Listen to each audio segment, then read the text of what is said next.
Greetings, dear listeners. This is Jonah Goldberg, host of the Remnant podcast, brought to you by the Dispatch and Dispatch Media. I am talking to you right now from Florida, and then I leave in the wee hours for the Caribbean. And so we're racking up some podcasts here.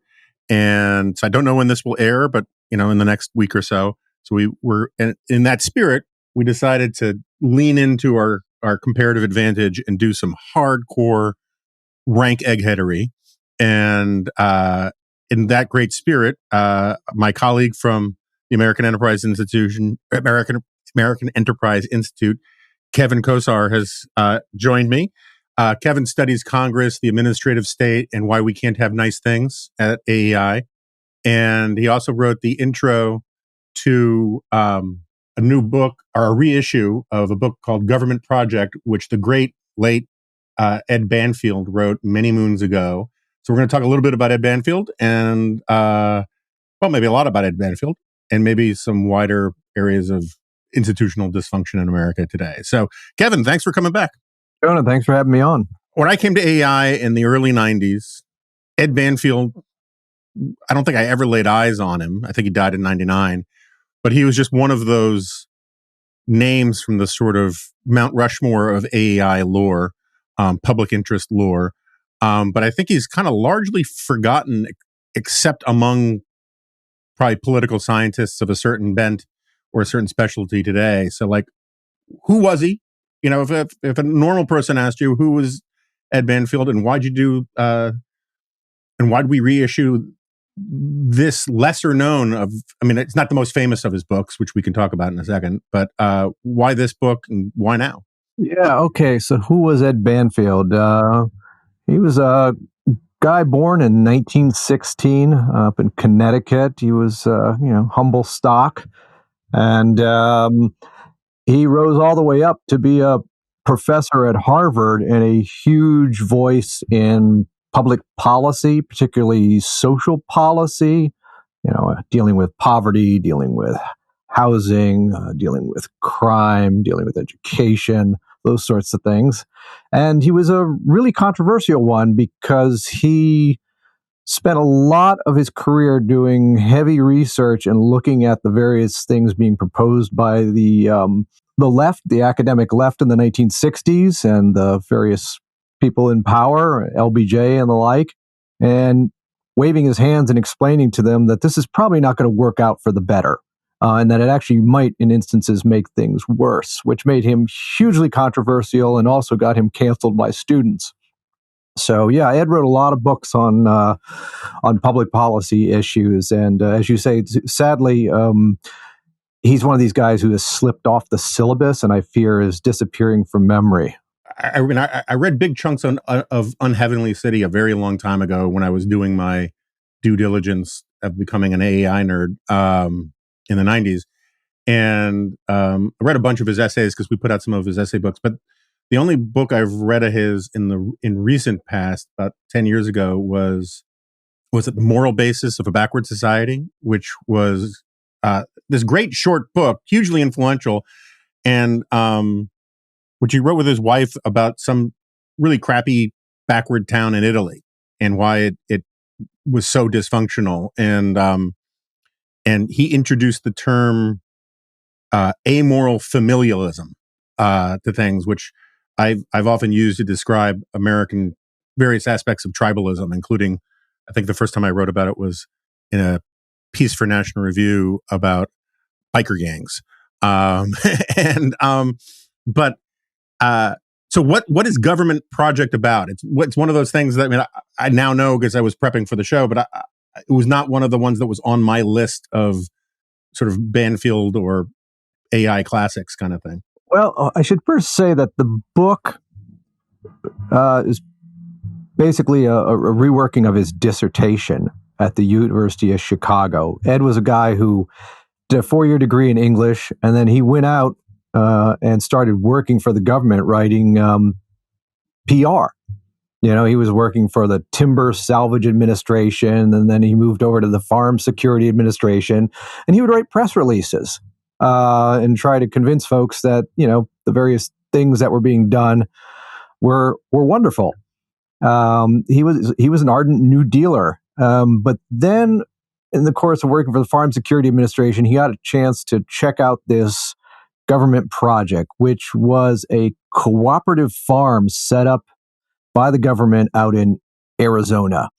And the idea was you had all these farmers whose farms had financially collapsed. You had all these migrant fruit pickers and farm workers, the grapes of wrath, the oaky sorts, who were in a miserable financial state. Well, why not put them together and have them farm cooperatively?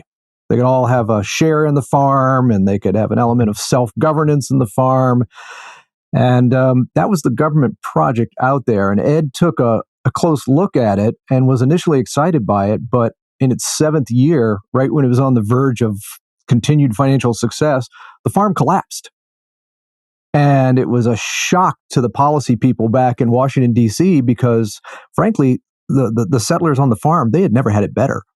I mean, they got brand new houses, they got yards, they got steady paychecks, they got a community center built for them. I mean, it was a brand new community built in the middle of nowhere, and these people on a material basis should have been happy, but they weren't. And they walked away from the farm. And it was a shocking lesson in social policy. And that's what Government Project does. It tells the story of that project and why it fell apart. And so why did it fall apart? At bottom, the project was inherently confused. There were too many ideas that the policymakers, the smarties at the government's resettlement administration had tried to ram together. They like to talk about self-government, and that these people would be kind of cooperating and running their own little enterprise. But at the same time, because it was government sponsored and the taxpayers had put a lot of money into it, the government wanted to keep a lot of control over it and make sure that these people didn't screw it up, which the people figured they would screw it up because they were viewed as simple okies and other people who had no competence in this. And, it'd take 5 or 10 years before they could be competent in this. And the people there struggled for power. I mean, it was politics writ small. You have diverse people who want diverse things. Which job do you get to do today? Do you get to milk the cows? Do you have to go work out in the field? Well, people had opinions on that. And how do you sort that out? And people fought like heck. And then ultimately they decided they couldn't live with one another, and they just croaked the farm. It's a fascinating story to me, in part because of the story itself, right? I mean, who could have guessed that agricultural collectivization could go bad? Like no one's tried that before. I mean, this jives with Unheavenly City. This jives with moral basis of backward society, and it's this idea that inputs aren't the only thing. The sort of classic government attitude is, if you build it, they will come. Right? That all you need to do is set up the infrastructure, and everything else will work itself out. And it turns out that there's high levels of cultural capital that need to be applied appropriately, or cultural attitudes, maybe not cultural capital. And if you don't get those incentives right, or if the actual people on the ground aren't interested in what you're trying to, in getting into the square pegs that you're trying to put them in, you're going to have unintended consequences. And the reason I'm sort of fascinated by all this is, I don't know if you know this about me, but I'm like the last Japanese soldier in 1949, still on an island fighting a war that's long lost, in that I insist on telling people, to the point of them moving down away from me on the bus, that neoconservatism did not begin as a foreign policy thing.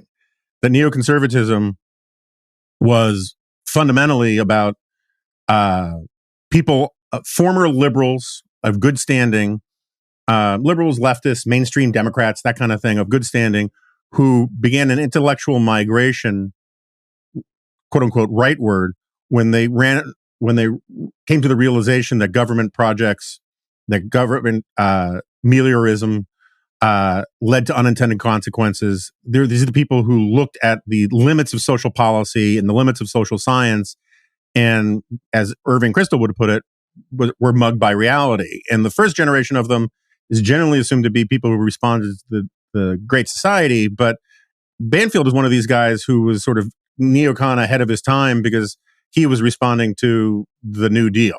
That's fair. Do you think he qualifies as one of the sort of founding fathers of neoconservatism? Oh yeah. I mean, well, Crystal and the others who are more famously known for being the early neocons. I mean, they were. I don't think they were even in grad school in 1951 when Banfield's government project came out, and he was a liberal, got mugged on the way to academia.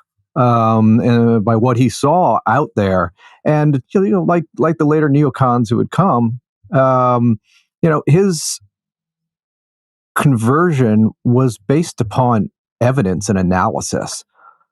This was not just a philosophy. This was him going out and doing interviews with people who worked at the farm, reviewing case notes, studying correspondence coming from Washington, D.C., reading history. I mean, archival research. It was a ton of thinking that led him to this position of like, oh my God, this was a bad idea. And that's kind of the finding that underlies the early domestic neoconservatism before neoconservatism got mapped over into foreign policy, which is it's skepticism. And that leads to one of the reasons I wanted to bring this book back is because, the left has seldom been skeptical about what government can do. They tend to be happy to give it new tasks. In recent years, it feels to me that there are folks on the right who have kind of bought into that same fallacy. You have people saying, well, let's get back to industrial policy. Let's get back to, more muscular Washington policy making, in particular things we care about.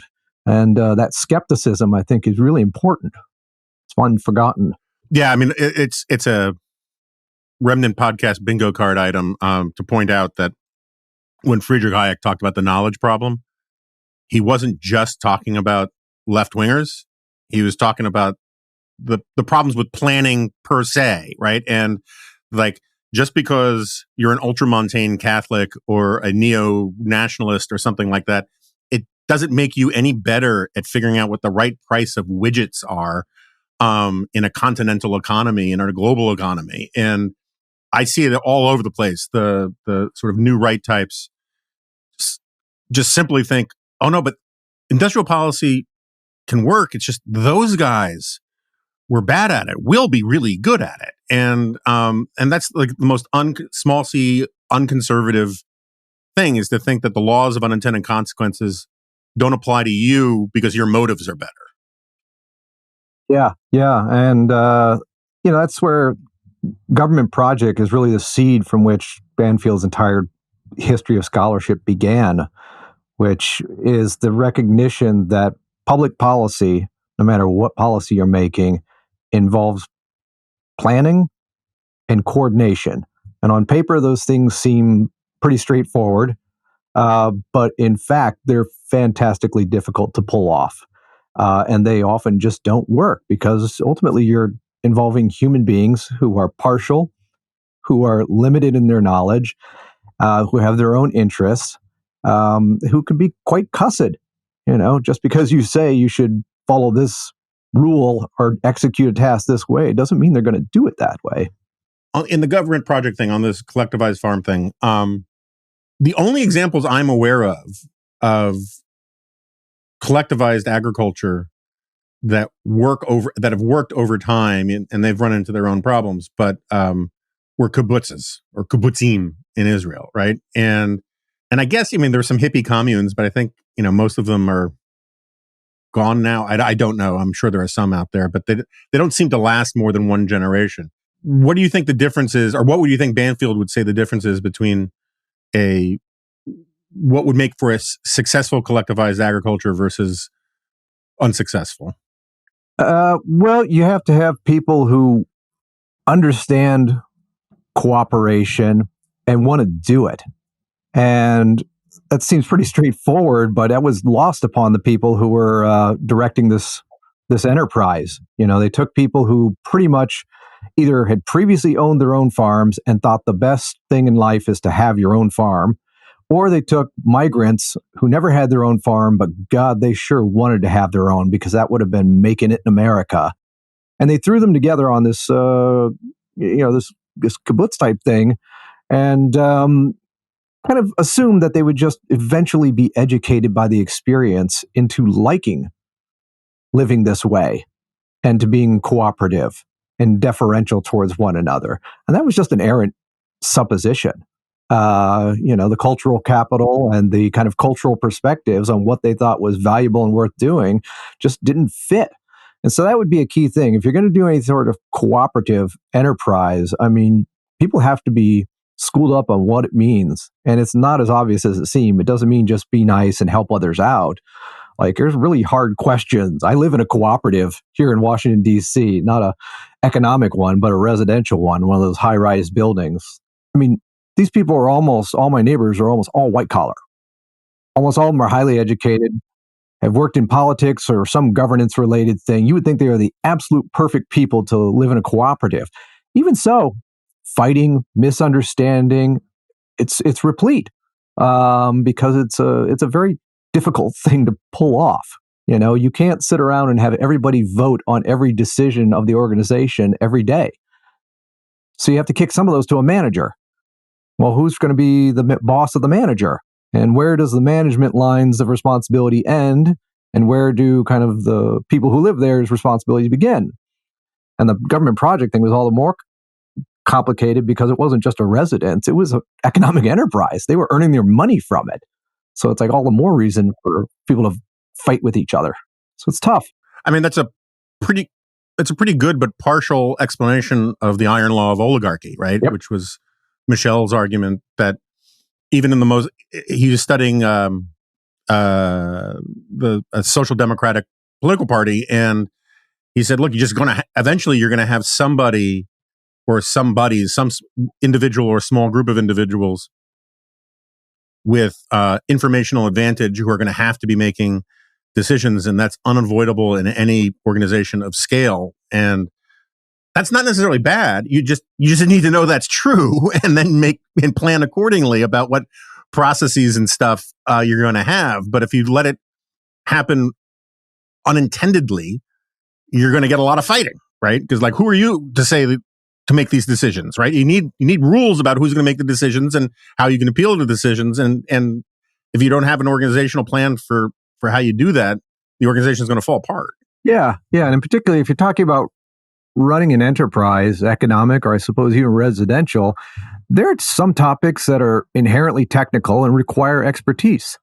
And this is why you often have to hire a manager, because your average person's like, my co-op recently had to do something involving tearing out all the pipes in the boiling system and the cooling system.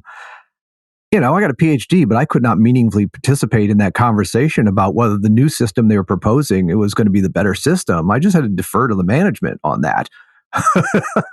And that's just a truism. One thing that also came up out at the Casa Grande farm that created huge fights was, as James Madison would have told you, by nature, people fall into factions.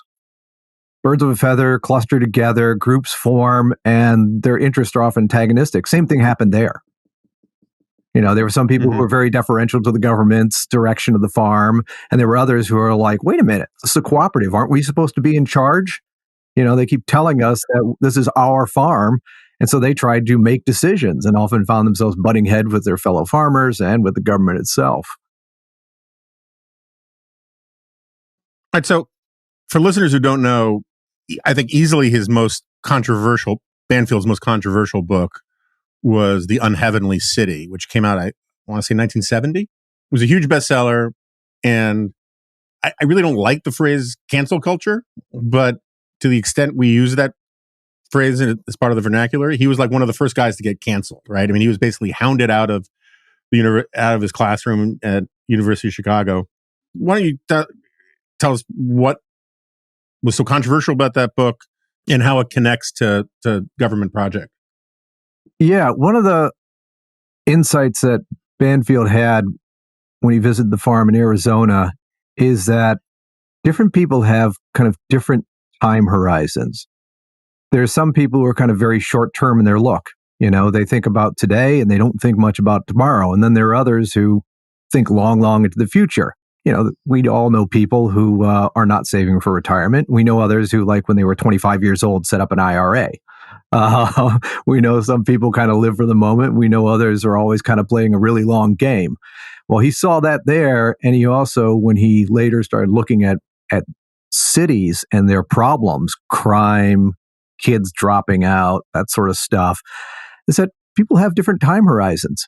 And the folks who have the longer time horizons and who are able to kind of delay gratification, and they can save up their money and they can stick it out in school, even if they don't want to go to school, and they can put up with a crappy boss and keep earning an income, that those people tend to be more successful than those who are more short term. Well, pointing that out very quickly got Ed blamed for being, oh, you're blind to structural racism. Oh, you're blaming the victim. There's people who are unemployed out there. It's not their fault. And Ed just would kind of scratch his head and in bewilderment and say, have you ever talked to any of these folks? Some of these folks really don't feel like holding jobs. It's just not something they enjoy. And if they can find a way to work outside that sort of bourgeois system, they're going to do it. And if you make welfare policy to support them under the supposition that, gosh, if only there were jobs available, these people would, of course, take them, you're going to be disappointed when they don't. And guess what? Often they didn't. Yeah, one of the things that's sort of looking back on that now, and I didn't know about Government Project, but I read, the Moral Basis book, because that's a big part of his argument in that too, is that present-mindedness is, just living for today, right, is really, among the biggest drivers of poverty, which makes absolute intuitive sense once you think about it for 2 seconds, right? It's like, if you're not thinking about tomorrow, you're not going to accrue wealth, capital, and not just material capital, but like mental capital, spiritual capital, or anything. And that's why that town and that village in Italy was such a mess. And what's infuriating about this is, like, it's so obviously, at least for Banfield, is not a racist argument, because he first made it about Okies in Arizona, then he made it about Italians, and then he looked and said, "Oh, look, the same problems that are afflicting these for want of a better word, backward white people, are affecting these people in big inner city ghettos." And it's a cultural problem of short-termism, and the idea that somehow he was singling out urban blacks is really kind of unfair if you just look at the warp and woof of his research. He turns out it would be kind of racist if he didn't have that conclusion, because his whole point is that this is a problem for people regardless of skin color, and there are all these examples of it all across time and space.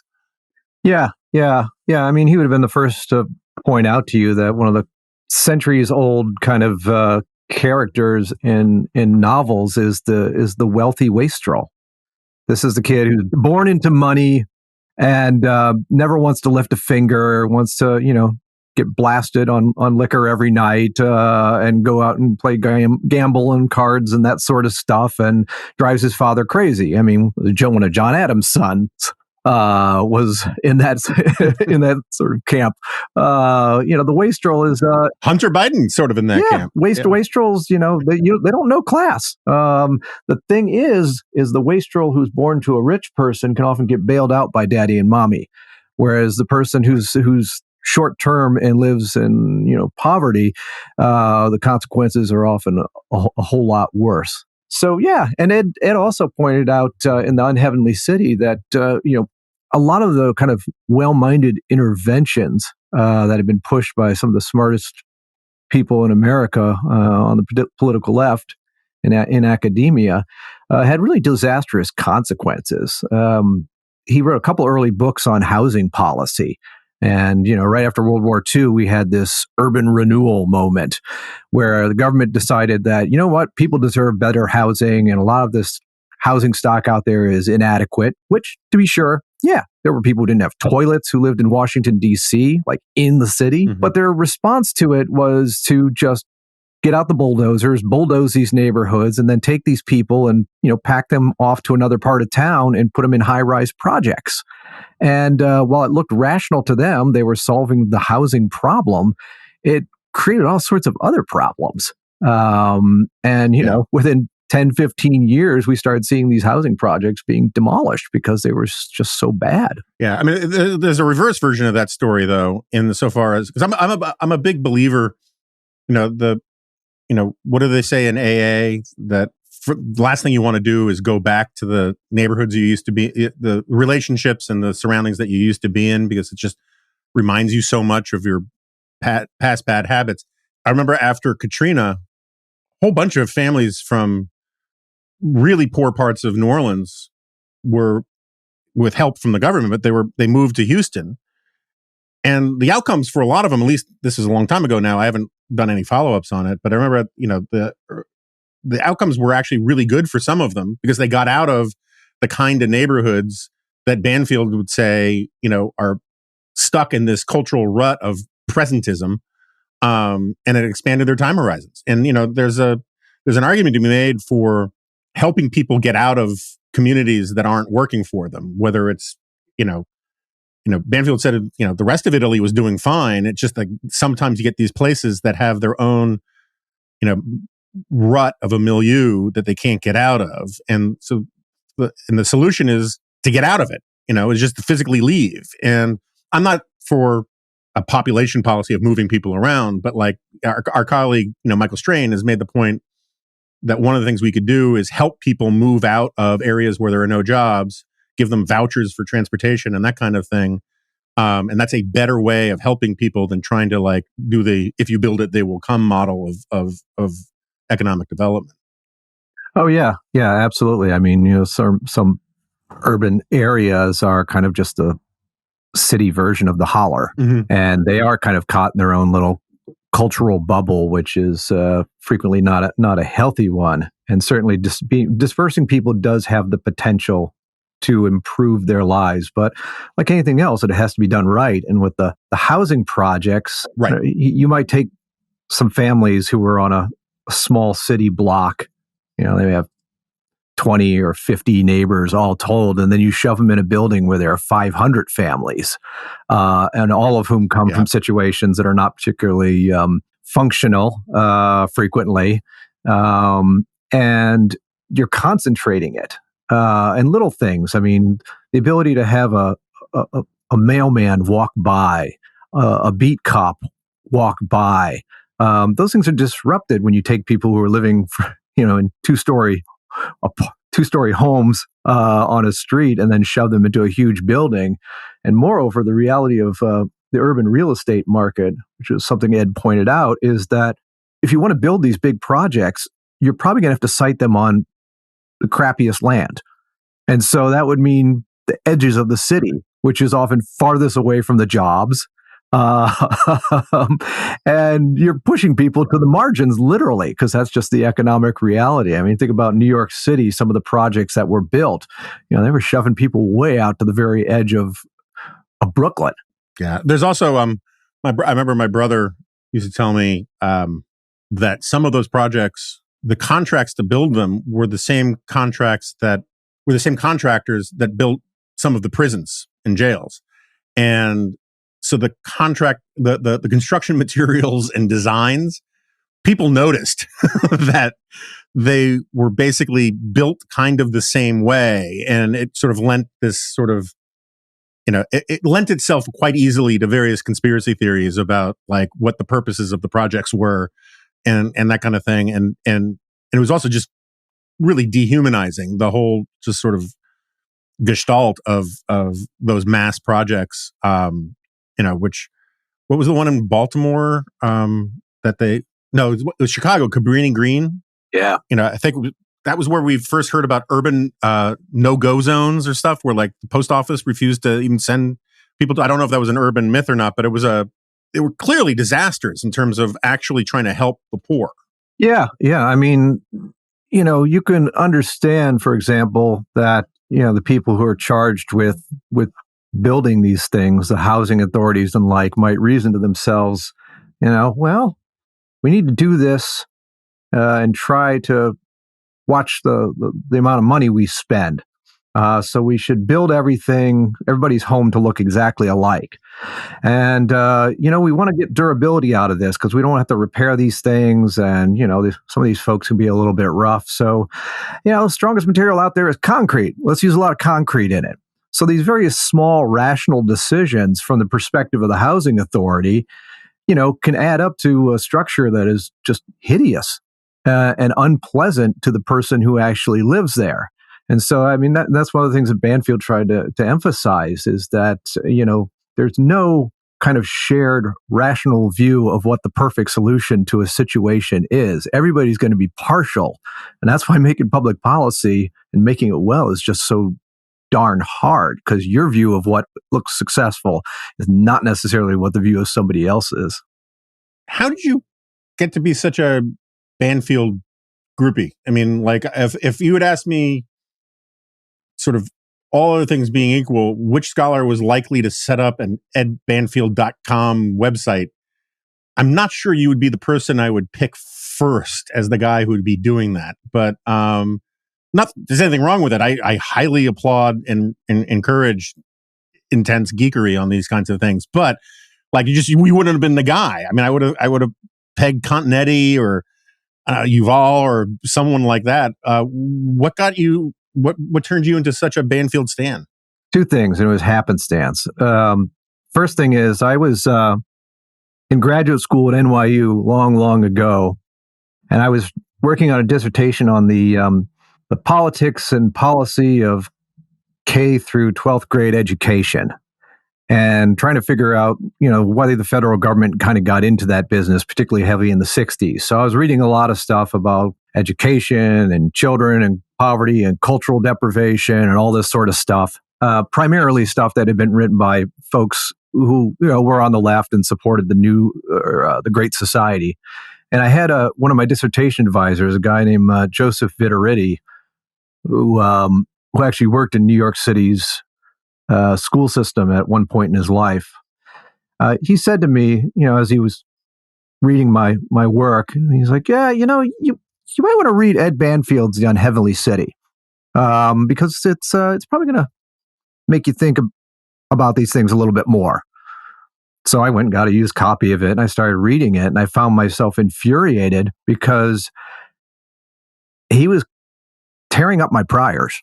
But he was doing it in a way with data, analysis, history, facts.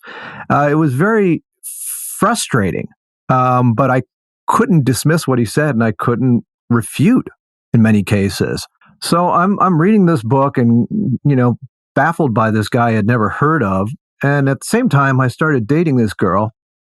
And at one point in time, she was like, "Well, what are you reading?" And I was like, "Oh, well, I'm reading this Unheavenly City book by this Banfield guy, and it's making me crazy because he's really smart, but I disagree with so much of what he says, but I don't know how to refute him." And she was like, "Yeah, well, that's my grandpa." And I almost just fell over on the subway. So she was the eldest granddaughter of Ed Banfield, and I had no idea. And ultimately, I married the girl, and so I've my mother-in-law is Ed Banfield's daughter, and her brother Elliot is one of Ed's sons. He's the guy who did the art on the walls of AEI, the big, beautiful drawings, and he also illustrates the cover of the Claremont Review of Books. Wait, so Charles Kessler's? Yeah, Charles Kessler was a student of Ed Banfield's, and Charles Kessler's journal, the big Claremont Review of Books, that always has the illustrations. That's Elliot Banfield. That's Ed's son who does those beautiful things. Oh, that's great. I didn't realize he did all those drawings. That's great. And Kessler actually wrote Charles wrote the obituary for National Review when Banfield died. Mm-hmm. He was a big Banfield stan. That's a fantastic geeky meet cute story. I mean, it's not technically meet cute because like you'd already met the girl, but like someone's telling you something when you're reading Banfield and you discover that you're dating her granddaughter. I mean, like you kind of had no choice at that point but to marry her. That's fantastic. All right, so do you mind, since you do also host a podcast called Understanding Congress, and do you mind if we do a little congressional punditry here? Sure. Like, I don't have any clue where you come down on actual immigration policy. And I mean, curious, but I don't really care. That's not the relevant thing. Again, forget the policy of it. Jim Langford goes in, very conservative guy, negotiates this thing, which there are plenty of things that you can find fault with it if you wanted to, from the left or the right. That's all fine. And now you have people on the right, mostly jackasses, but loud ones, saying he should resign, saying that the people who worked on this should be arrested or something. I mean, like crazy, crazy stuff. And so when you look at that, do you despair that there will ever be an opportunity? Like, if you were a senator and Mitch McConnell said, hey, we got this really thorny issue to work on, would you mind negotiating with the Democrats on it? And then we'll take a look at what you come up with. Why in the world would you ever take that assignment, for the foreseeable future in the wake of this cluster fudge? Yeah, no. Well, this is the first serious effort we had on immigration reform, as far as I could tell, since Marco Rubio broke his lance about a decade ago, trying to be the guy to get the grand compromise through. And, when he crashed, everybody kind of in the Senate at the time was like, there's a lesson to be remembered. But, years go by and then you get a good soldier, an earnest, dutiful, seriously conservative guy like Jim Langford, who's not afraid of going after tough problems. I mean, he's going after regulatory stuff to work on. I mean, he's a serious guy who steps back up and then, once again hits the wall. Yeah, I know it's despairing, and it's despairing because the problem's not getting solved. I mean, if we do nothing now, then months and months and months are going to keep going by, and you're still going to have huge numbers of illegals being turned loose in this country, and the asylum system's all messed up, and it's an issue area that's beyond my ken, but it's obviously a screwed up situation, and it's painful to see Congress kind of collectively decide, like, well, we're just not going to do anything right now because we can't do something that's perfect. And I that's can't help but doubling back to Banfield, who would be like, this is nuts. Everybody's going to have to give a little. Everybody's going to have to give a little, because you are not going to be able to get a majority in favor of whatever your bill is, whether it's HR2 or whether the left has something that they want. You're not going to be able to get it and ram it through both chambers and the presidency and simply impose it. That's not realistic. So the decision to not do something because it's not good enough is actually a decision to just do nothing. Right. And also, I mean, like, when you listen to a lot of the Republican opponents of it, to the extent they're speaking in good faith, because there's a lot of bad faith out there. Mm-hmm. When you have senators say, I'm going to need weeks to read this bill, and then 2 hours later say, I'm 100% against it. Well, which is it? You need weeks to read it if you're going to be for it, but if you can come out against it without reading it at all, there's just a lot of garbage out there. But to the extent there is good faith opposition to it, and I think there is some out there, including among some of my friends, the whole framing of this doesn't solve the border problem is the wrong way to look at it, right? I mean, because like permanent solutions to problems are not exactly government's forte. Muddling through reforms, improvements, stopgaps, that kind of thing are less ambitious than permanent solutions. And there's no way from the conservative immigration perspective that you can look at this and not see it as an improvement. You can easily say it's not a solution, but that's a standard that that you're never going to be able to achieve on a persistent public policy problem, like lots of billions of poor people wanting to come to a very rich country where they can work for a living. Yeah. I mean, our entire language around this issue and some of the other topics is, this is a problem, and so we have to solve it. And go back to Banfield, he would have said that this is metaphysical madness. You don't solve problems. You you manage them. And in the course of managing them, if you can ameliorate them a bit, you should pat yourself on the back and feel pretty good, because the world is what it is, and it's very hard to make it a whole lot better. I mean, there's some issue areas, government can put money and effort into something, build a bridge, you can build a bridge. But that's very different from saying, the flow of human beings across borders of a continental republic. We're just going to solve that. And we're going to make sure that the only people who are here are the people who are supposed to be here. And that anybody who is here can only stay as long as they're allowed to. And then we're going to make sure that they're gone. Like, no, reality is more complicated than that. It's just, you're setting an impossible bar, which, unfortunately, this language of problems and solving inevitably leads to politicians promising more than they could ever achieve, and thereby falling short and fueling voter cynicism. Because you're telling people you can fix things, you can end this, you can create this, you can do all sorts of stuff, but you're never going to do that. And then people are going to come away feeling like they were ripped off. Right. I mean, there are things where you can come up with solutions, building a bridge. Like, there's cars can't get across this valley. We can build a bridge. But it's a finite, discrete thing. No one would ever say, well, I'm going to vote against this bill because it doesn't solve poverty. Right. Because poverty is, a complicated, intergenerational, permanent problem of the human condition that we keep, which is one of Banfield's points, is that we keep finding poverty all over the place because we keep defining poverty subjectively as a proportion of what rich people have.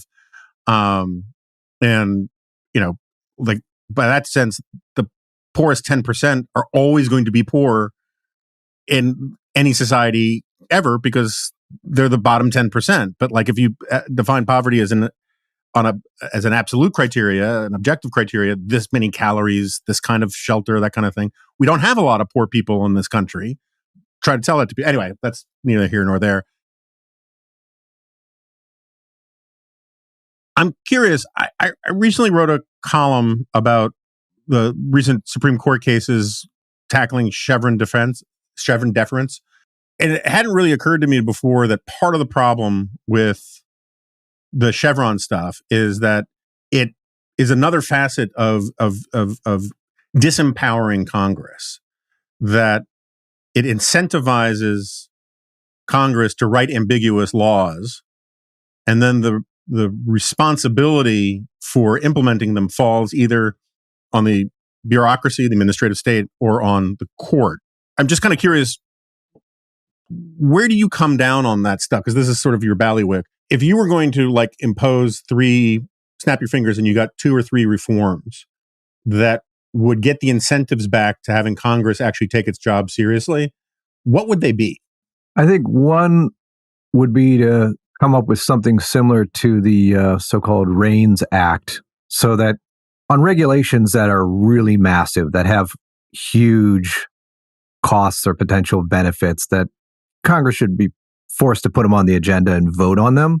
The second thing, and this is Phil Wallach, my colleague here at AEI, and I wrote an article for National Affairs a few years ago, is creating a Congressional Regulation Office. Now, to be clear, I am not a big government guy. I would much rather have a much smaller government.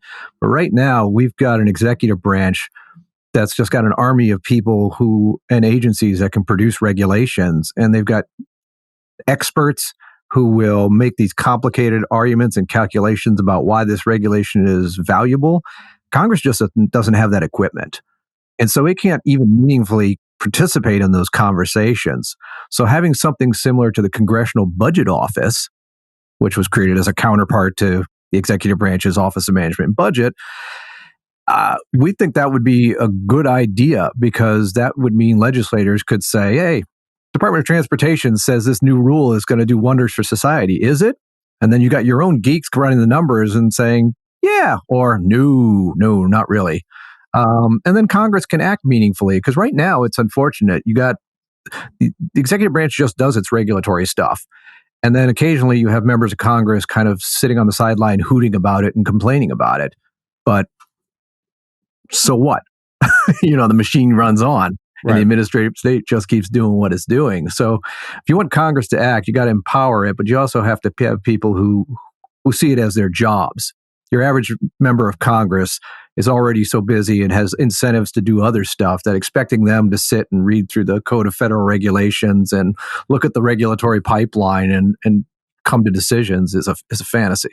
So, like, this is another one of these recurring issues on this podcast is what Steve Hayes and I talk about this a lot about what we got wrong.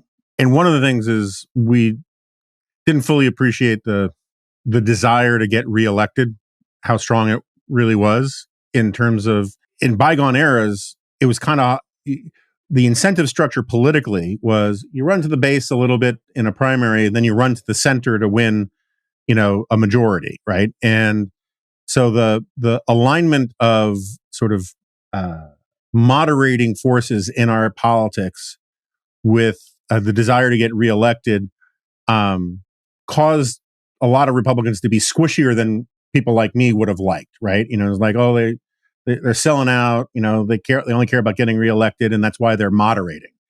And now, because of the big sort and the gelding of the political parties and a couple other, and the destruction of campaign finance regime, the threat to incumbency is actually in primaries now, not in general elections, in all but a handful of districts and states. And that's what sort of has driven some of the worst behavior on the part of, by my lights, as are conservative Republicans, and Democrats too, but I've always cared about them less. Do you think that, it's great to say, and I agree with you entirely, that they should have a office of regulation. I also think they should bring back that science stuff. There's all sorts of things that Congress should do to empower itself. But are the incentives there to do any of that, so long as the supply chain upstream of our politics is oriented the way it is? I think it's certainly a challenge. Anytime you talk about hiring more people on Capitol Hill, political right has a flinch response of, no, don't spend more, spend less on the legislative branch because, it sucks and it doesn't deserve more money.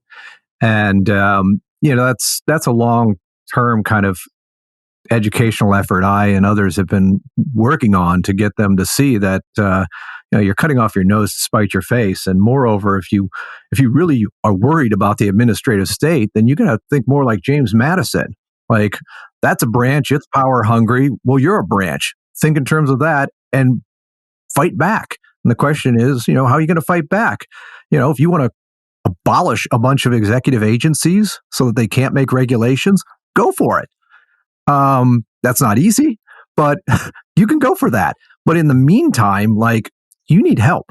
You can't just yell about something and then not invest in the means to defeat the problem or contend with the problem that you're complaining about, and getting people to see past that contradiction in their position. It's an effort.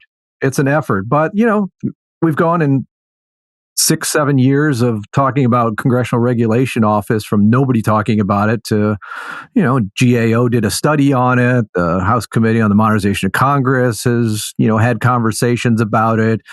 Yeah, it's a persuasion operation to get people to think along these lines, because it's just all too easy to fall into the old hackneyed, well, we'll just cut Congress and that'll make things better, but it won't.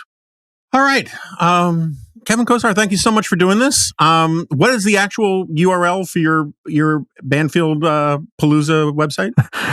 edwardcbanfield.org. Excellent.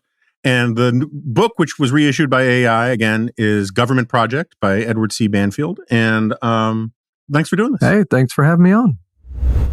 Okay, so Kevin Kosar has left the studio, and I enjoyed this stuff. I like geeking out on this stuff, and I really do recommend going on a deep dive on Banfield if you're interested in these things. Really interesting dude. And he was also one of these guys who, in part, even though he's a big deal in my world, I think he's largely forgotten in the broader, even educated firmament. But part of the reason why is that he was friends with Leo Strauss, Milton Friedman, Friedrich Hayek. I mean, he knew all those guys. He was at Chicago with those guys, and he was just, was revered by all of them to one extent, or at least respected by all of them. I was reading on Kevin's website, he has all these great primary source things, and one of them is the remarks from Leo Strauss bidding him farewell from the politics department at Chicago and giving this very sweet toast. And anyway, the National Review, I was reading the National Review obituary of Banfield, which I mentioned, Charles Kessler wrote, and he really was sort of in the thick of all of these intellectual political arguments for a very long time, and was one of the most important voices out there. And if you read the Nash book, the Conservative Intellectual Movement since 1945, you'll get a much better flavor of what a big deal Banfield, particularly Unheavenly City, was back in the day. And one of these days when I write my magnum opus on the neocon stuff, I'll talk more about this stuff. Anyway, I'm about to do another podcast, and that's all I got. And I will see you next time. No, you won't. This is a podcast.